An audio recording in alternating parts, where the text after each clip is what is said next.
Na savana africana, o anoitecer é a hora do jantar e o fogo é a melhor defesa para não virar a caça.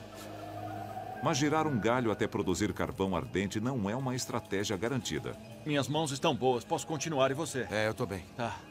E que a força esteja conosco. Se você esfregar 2 galhos, pode produzir fogo. Que bobagem. Não é fácil. Nunca vai ser fácil. E qualquer pessoa que ache isso fácil terá problemas. Pode ter certeza. Olha a fumaça de novo. Já tá bom aqui. Tá legal. Pegou a base? Peguei. Calma, calma, calma. Tá legal. Tira o galho bem devagar. Pronto. É. Tem uma brasa aqui. Traga o chumaço pra cá. Tá legal, vamos lá. Deixa ele parado que eu mexo. Pode deixar. Não sopra pra todo lado. Começa devagar.